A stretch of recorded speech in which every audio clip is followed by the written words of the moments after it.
The shocking betrayal. The wedding that wasn't. Elara stood in her ivory gown, veil cascading down her back like a waterfall of broken dreams, staring at the empty altar. 200 guests sat in suffocating silence, their pitying eyes burning holes through her chest. The church doors remained closed. No groom, no apology, just the hollow echo of her heartbeat and the distant wail of sirens somewhere in the city. "He's not coming," her maid of honor whispered, mascara already bleeding down her cheeks. But Elara didn't need to be told. She'd known the moment she'd seen his best man's face go pale when he checked his phone 20 minutes ago. She'd known when the priest kept glancing toward the entrance with increasing desperation. She'd known, deep in the marrow of her bones, that Damien Cole, the man she'd loved for 3 years, the man who'd proposed on a beach in Santorini, the man who'd promised her forever, had destroyed her in the cruelest way possible. Welcome to Heartfire Obsession. Don't forget to like and subscribe. The phone in her bouquet buzzed. Just once. She shouldn't have looked. Every instinct screamed at her to throw it away, to run, to disappear into some merciful void where humiliation couldn't reach her. But she looked. The message was from an unknown number. Just a photo. No words needed. Damien. In bed. With her sister. Miranda's face was turned toward the camera, eyes closed in ecstasy, Damien's hand tangled in her blonde hair, the hair Elara had braided for her just yesterday morning while they'd laughed about wedding jitters. The timestamp on the photo, 43 minutes ago, while Elara had been walking down the aisle. The bouquet hit the marble floor. White roses scattered like casualties across the stone, petals crushed beneath her trembling feet. The brother's offer. She didn't remember leaving the church, didn't remember the gasps or the rushing footsteps of her mother trying to follow her. She only remembered the rain, how it came suddenly, violently, as if the sky itself was grieving with her. She stood on the church steps, veil plastered to her face, mascara running like ink, watching the world blur into watercolor through her tears. That's when she saw him. Callum Cole. Damien's older brother. The black sheep, the one the family didn't talk about at dinner parties, the one with the dangerous reputation and the scar across his left eyebrow that made him look like he'd walked out of a noir film. He was leaning against a black motorcycle across the street, leather jacket dark with rain, watching her with an expression she couldn't quite read. Not pity, not surprise, something sharper, something that looked almost like recognition. He crossed the street slowly, deliberately, like a predator who knew his prey had nowhere left to run. "You knew," Elara said, her voice barely above a whisper. "You knew he was with her." Callum stopped 3 feet away, rain streaming down his angular face. "I found out this morning. Called him 20 times. He didn't answer. Why are you here?" His dark eyes, so different from Damien's warm brown, locked onto hers. "To offer you a choice. The proposal. Go home. Cry. Heal. Forgive them eventually. Because that's what good people do." Callum's voice was low, rough, like gravel and whiskey. "Or marry me instead." Elara laughed. It came out broken, hysterical. "You're insane, probably." He stepped closer. Close enough that she could see the rain caught in his dark lashes, close enough to smell leather and smoke and something dangerously intoxicating. "But I'm also serious. You want revenge? You want to make him feel even a fraction of what you're feeling right now? Marry me. Today. In that dress. With all those guests still inside. Why would you do this?" Something flickered in his expression. Old pain, maybe. Old rage, because Damien has spent his entire life taking things that were mine. Maybe it's time someone returned the favor. Her heart was hammering so hard she thought it might crack her ribs. This was crazy, reckless, everything her careful, planned life had never been. "He'd destroy you for this," she whispered. Callum smiled, but there was no warmth in it. Let him try. The ceremony. 20 minutes later, Elara walked back into that church on Callum Cole's arm. The gasps were louder this time. Her mother nearly fainted. The priest looked like he might call the police. But Elara didn't care anymore. The careful girl who'd spent years being perfect, being dutiful, being enough, she died on that altar when Damien hadn't shown up. This woman, the one holding Callum's hand as the priest stuttered through revised vows, was someone new, someone dangerous, someone who wanted to watch the world that had humiliated her burn. "Do you take this man?" "I do." She didn't look at Callum when she said it. She looked at the phone in the front pew, the one already recording everything, the one she knew would make this video viral within the hour. She looked at the future where Damien would see this, where Miranda would see this, where they would both realize what they'd lost. Callum's hand tightened on hers as the priest declared them husband and wife. "Last chance to run," he murmured against her ear. She turned to him, saw something flicker in those dangerous dark eyes, something that looked almost like warning, and whispered back, "I don't run anymore." He kissed her like he meant it, like this wasn't revenge, like this wasn't a game. And in that moment, as 200 guests erupted into shocked chaos, as cameras flashed and someone in the back started screaming, Elara felt something terrifying bloom in her chest. Not love.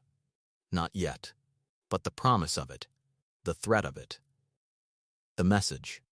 They were in Callum's car, a vintage Mustang that smelled like leather and rain, when her phone exploded with notifications. Texts. Calls. Social media tags. And then, finally, the message she'd been waiting for.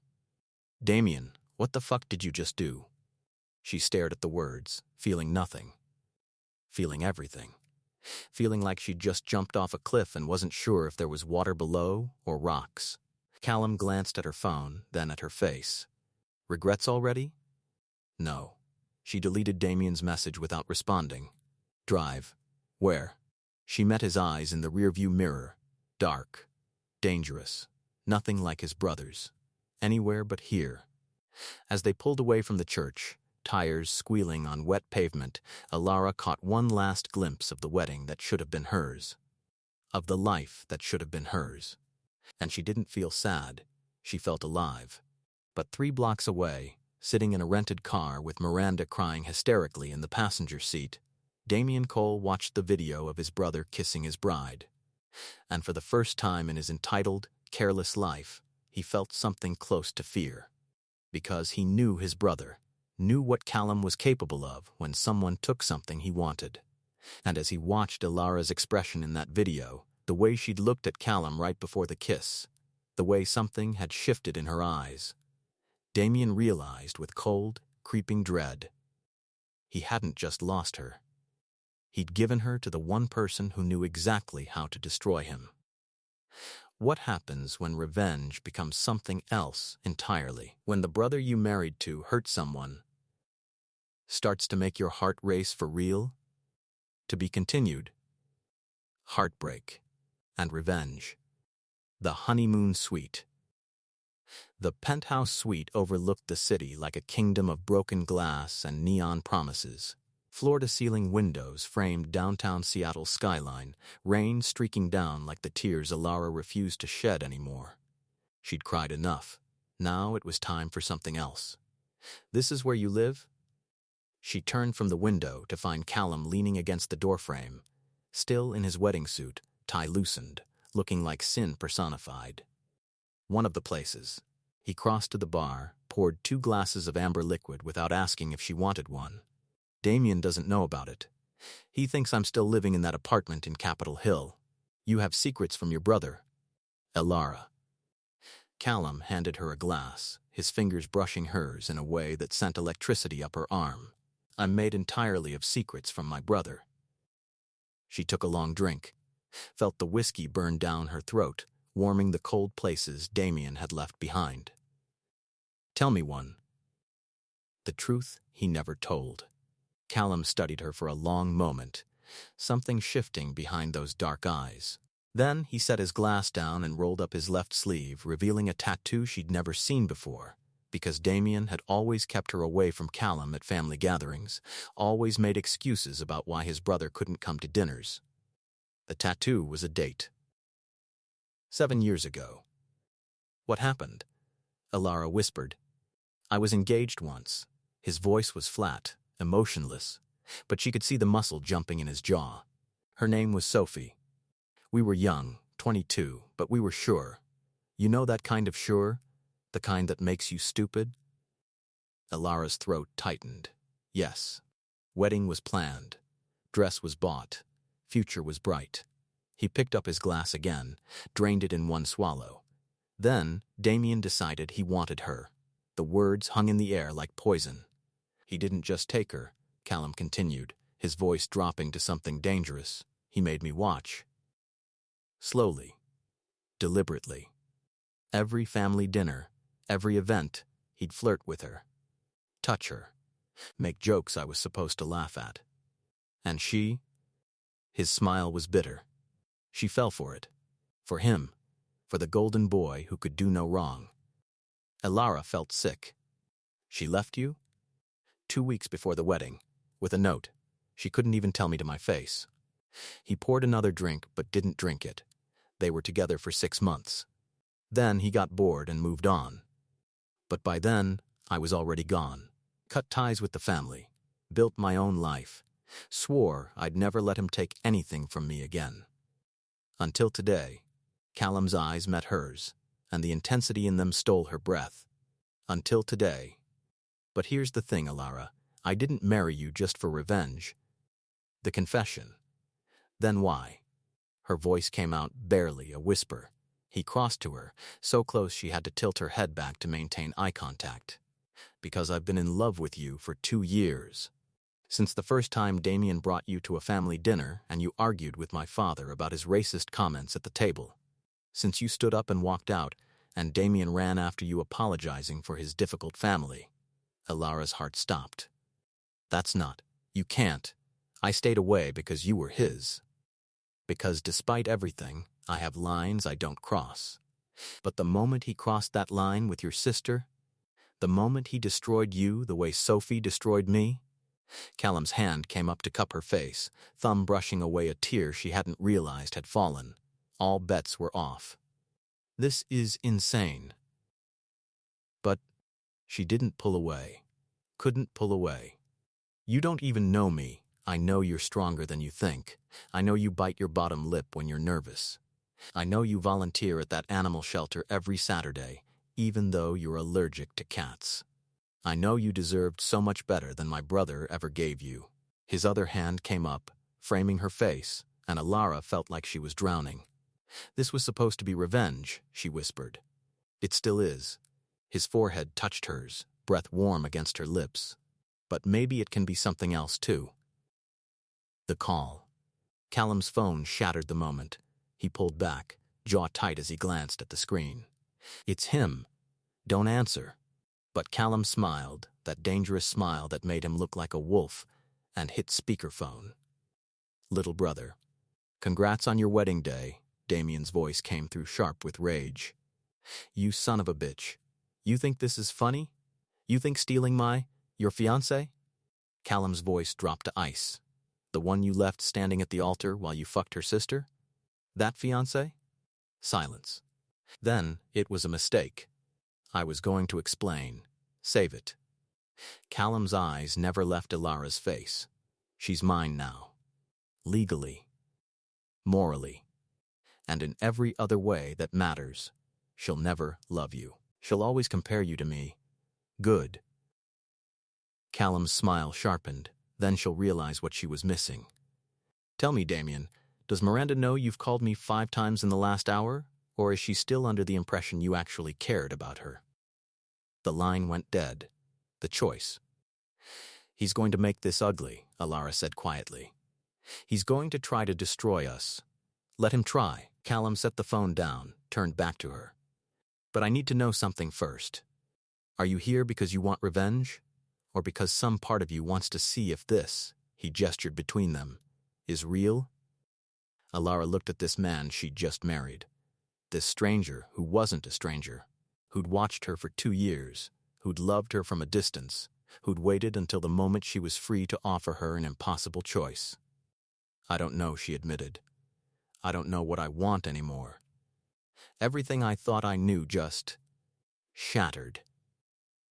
Then, let me make it simple. Callum took her hand. laced his fingers through hers. Stay, not as my revenge against Damien, not as some broken woman trying to hurt the man who hurt her. Stay as yourself, as Alara, and let me show you what it feels like to be chosen first. Not second, not as a consolation prize. First. Her hand trembled in his. And if I can't love you back, then we'll get an annulment in a year, and you'll walk away knowing you're stronger than anything he ever made you feel. The video. Her phone buzzed.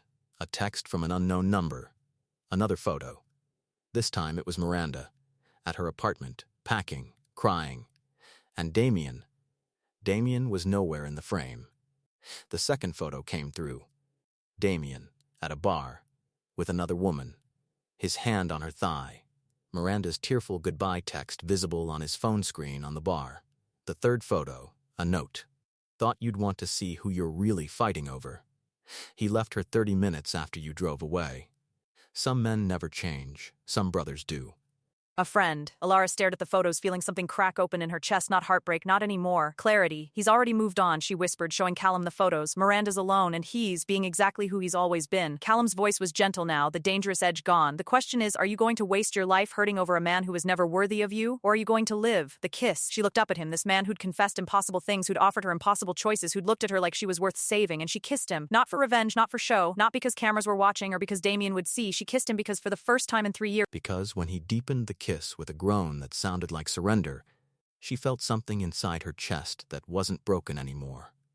It was alive. When they broke apart, both breathing hard, Callum rested his forehead against hers. Tell me this is real.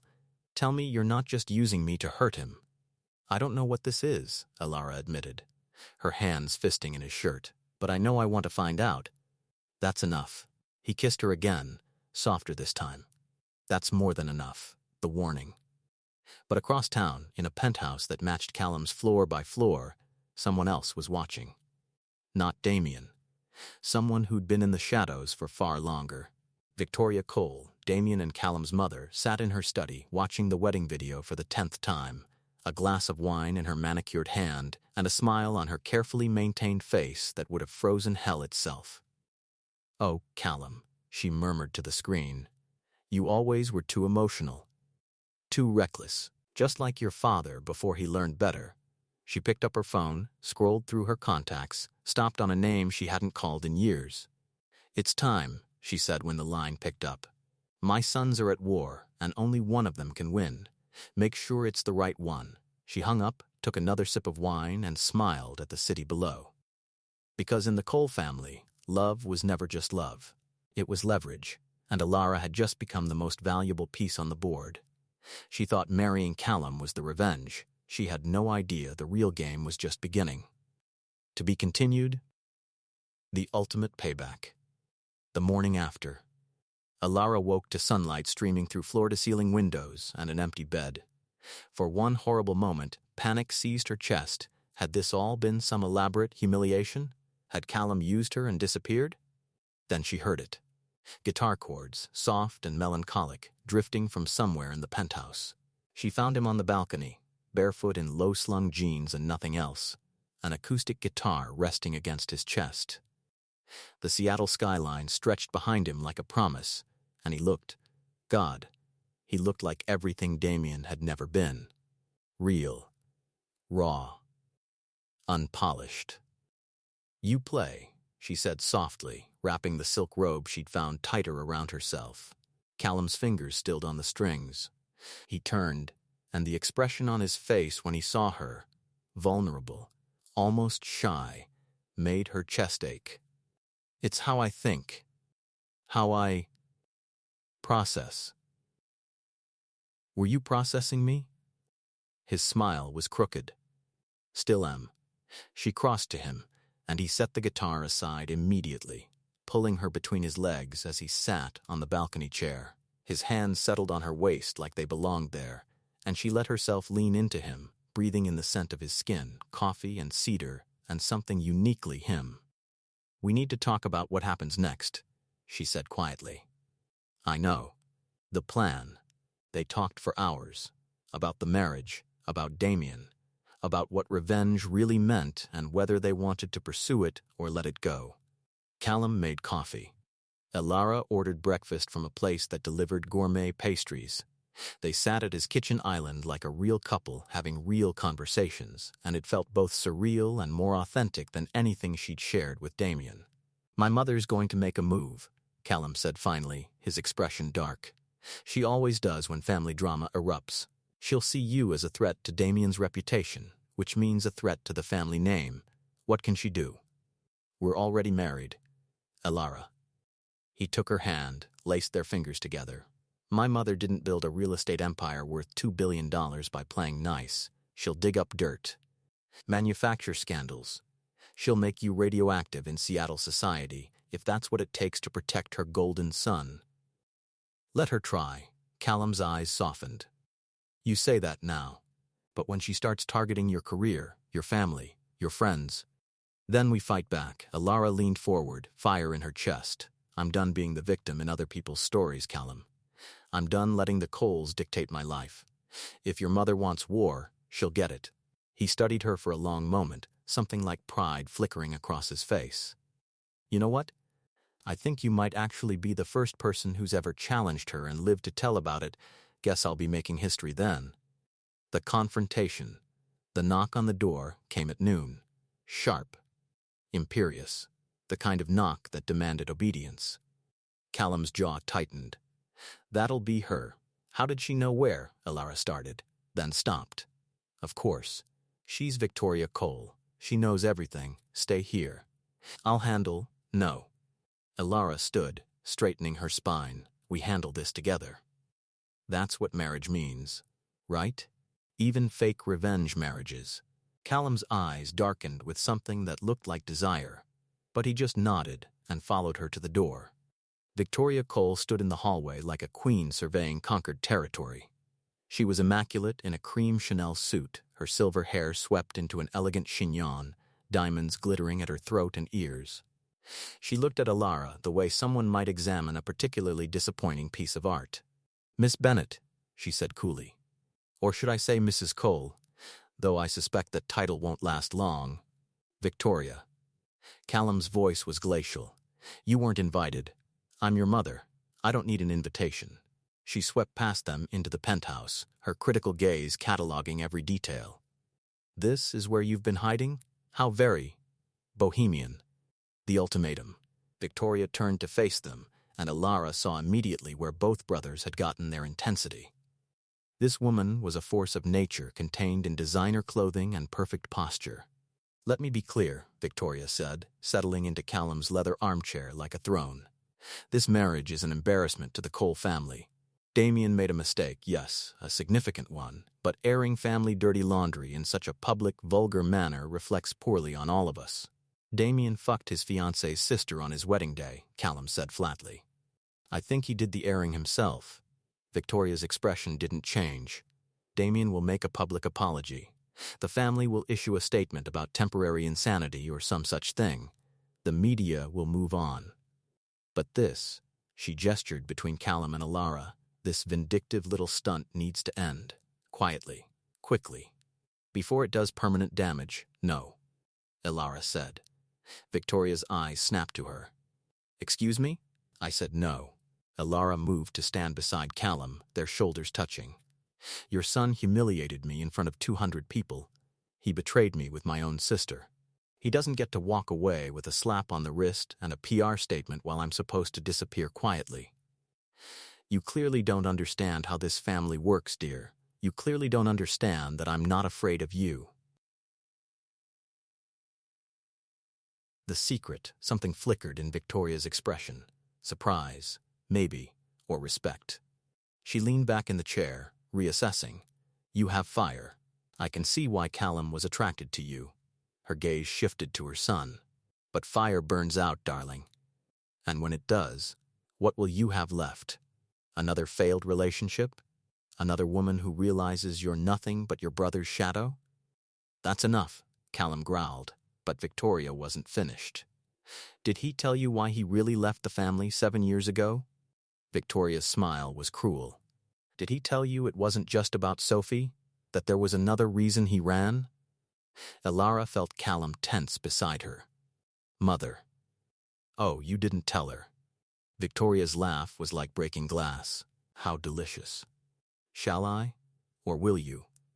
Silence stretched between them, suffocating and dangerous.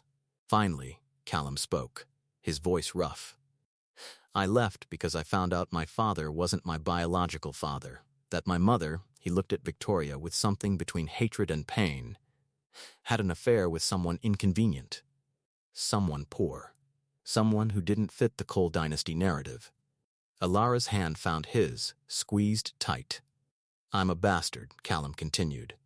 Literally, the black sheep son who doesn't really belong. Damien knows. The family knows.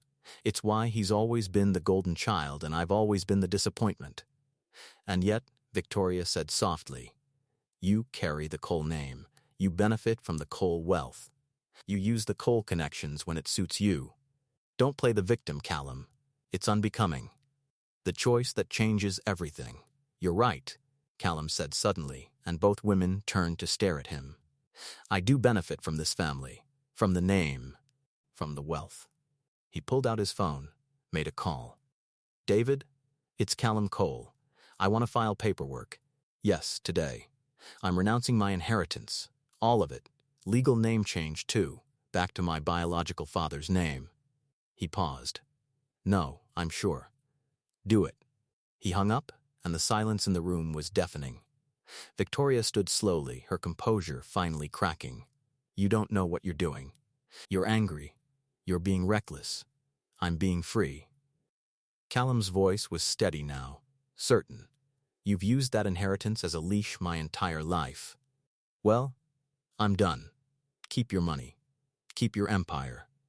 Keep your golden son who can't keep his dick in his pants long enough to say I do. You'll regret this, Victoria hissed. When you're struggling, when you realize what you've given up, I already have everything I need. Callum looked at Elara, and the expression on his face made her heart stop. I don't need your money to build a life. I never did. Victoria stared at them both for a long moment, then turned on her heel and walked to the door. She paused at the threshold, looked back. You've made a powerful enemy today, Callum, and enemies of the Cole family don't prosper.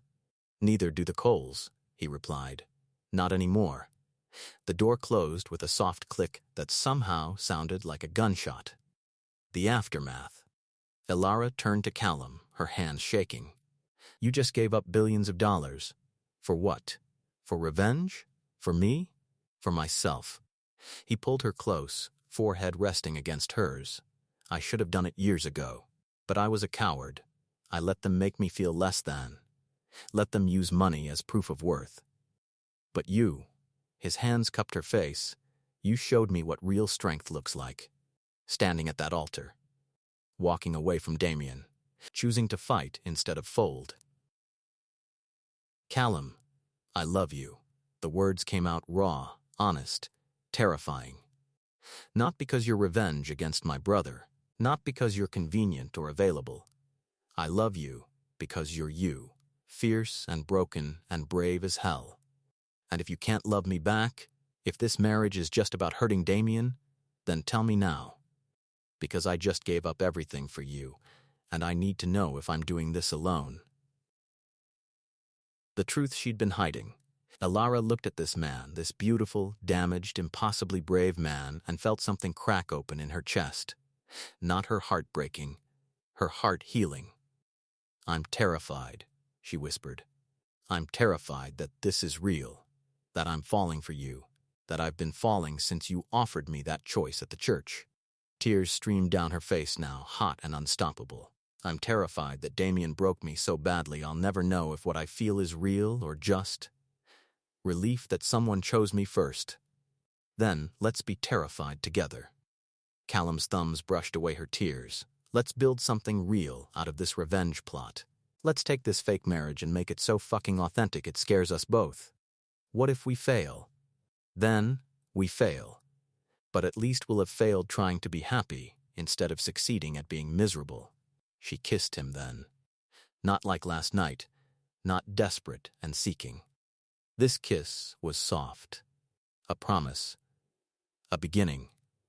When they broke apart, both breathing hard, Callum smiled against her lips. So, Mrs. Cole, or whatever name I end up with, want to help me build an empire that has nothing to do with my family? What kind of empire?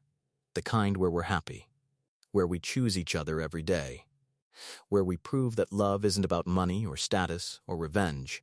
It's about finding someone who sees your scars and loves you more because of them, not despite them. 6 months later, the gallery opening was packed. Seattle's art scene had turned out in force to see Callum's first photography exhibition, raw, honest images of the city's forgotten corners and the people who lived in them. No Cole money had funded this. He'd done it himself, with Alara's encouragement and support. Across the room, Alara laughed at something a curator said, radiant in a simple black dress, her hand resting unconsciously on her still flat stomach. They hadn't told anyone yet, wanted to keep this secret just between them a little longer. The door opened and Damien walked in. He looked smaller somehow, diminished, alone. He spotted them, hesitated, then crossed the gallery floor like a man walking to his execution. "Congratulations," he said stiffly, looking at Callum's photographs on the walls. "These are good, really good. Thank you." Awkward silence stretched between them. "I came to apologize," Damien said finally, his voice low. "Not because Mother told me to, not because it's good PR, because I was a selfish asshole who hurt people I should have protected, and I need to say it out loud." He looked at Alara, and there was real pain in his eyes. "I'm sorry. For everything. You deserved so much better." "I know," Alara said simply. "I got it." She reached for Callum's hand, and he laced his fingers through hers immediately, like it was the most natural thing in the world. Because it was. The real happy ending. Damien left without another word. Alara watched him go, waiting to feel something. Anger, regret, vindication. But all she felt was, "Peace. You okay?" Callum murmured against her ear, "More than okay." She turned to him, rising on her toes to kiss him softly. "I'm happy. Really, genuinely happy. Who knew revenge could turn into this?" "This isn't revenge anymore," Callum said, his hand sliding to rest over where their baby was growing. "This is something better." "What's that?" "A life we chose. Together," and as they stood in that gallery, surrounded by Callum's art and the life they were building, Alara realized something profound. The best revenge wasn't destroying Damien. It was becoming so completely, authentically happy that he became irrelevant. It was building a love so real that the one she'd lost didn't matter anymore. It was choosing herself first and finding someone who chose her right back. 6 years later, epilogue. The beach house they'd built together sat on a cliff overlooking the Pacific, all windows and light and laughter. Inside, 2 children, a girl with Alara's eyes and a boy with Callum's smile, built towers with blocks while their parents danced barefoot in the kitchen to music only they could hear. Callum's photography books lined the shelves. Alara's nonprofit organization's awards sat beside them. Together, they'd built something neither of them could have imagined that rainy day at the church. "Do you ever think about it?" Alara asked that night, curled against Callum's chest as waves crashed below. That day? The wedding? Every day. He kissed the top of her head. "Best decision I ever made, even though it was just supposed to be revenge." Especially because it was supposed to be revenge. Callum tilted her face up to his, and his smile held all the love of 6 years, 2 children, and countless moments of choosing each other. Turns out the best revenge is just living well, and loving better. She kissed him then, tasting salt air and contentment and the future they'd built from the ashes of betrayal. And somewhere across the city, in a luxury condo that felt emptier every year, Damien Cole saw a photo on social media. Callum and Alara with their children, laughing on a beach, and finally understood what he'd lost. Not a woman, not a relationship, but the chance to be someone's first choice, someone's real love, someone's forever. That, he realized too late, was the ultimate payback. And it had nothing to do with revenge at all.